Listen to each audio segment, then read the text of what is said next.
Изпълнителите имат възможност да задават глобални известия за нов клиент или за всички съществуващи клиенти.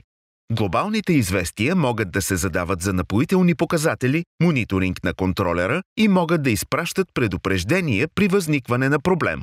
Започнете, като докоснете иконата за управление на клиенти в горния десен ъгъл. Изберете Настройки за всички клиенти. От разделите в горната част на страницата изберете Глобално предупреждение. Докоснете Добавяне на ново предупреждение.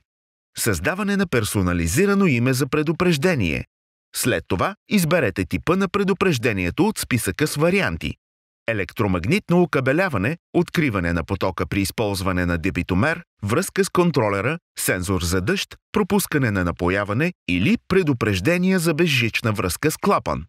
В този пример ще бъде избран контролерът не е свързан с интернет. Когато приключите с избора, натиснете бутона назад в горния ляв ъгъл. Въведете броя дни, в рамките на които искате да бъдете уведомени, ако настъпи събитието за предупреждение. Използвайте превключвателя, за да приложите това предупреждение към всички клиенти и контролери. Ако превключвателят е в изключено положение, изберете конкретни клиенти, за които да се приложи това предупреждение. Натиснете бутона за назад, за да запазите напредъка си.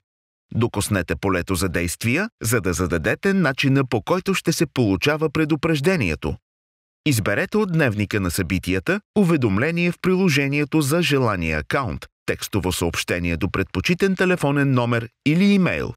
В този пример ще бъде избрано «Изпрати уведомление в приложението». След като създадете действието, натиснете «Назад».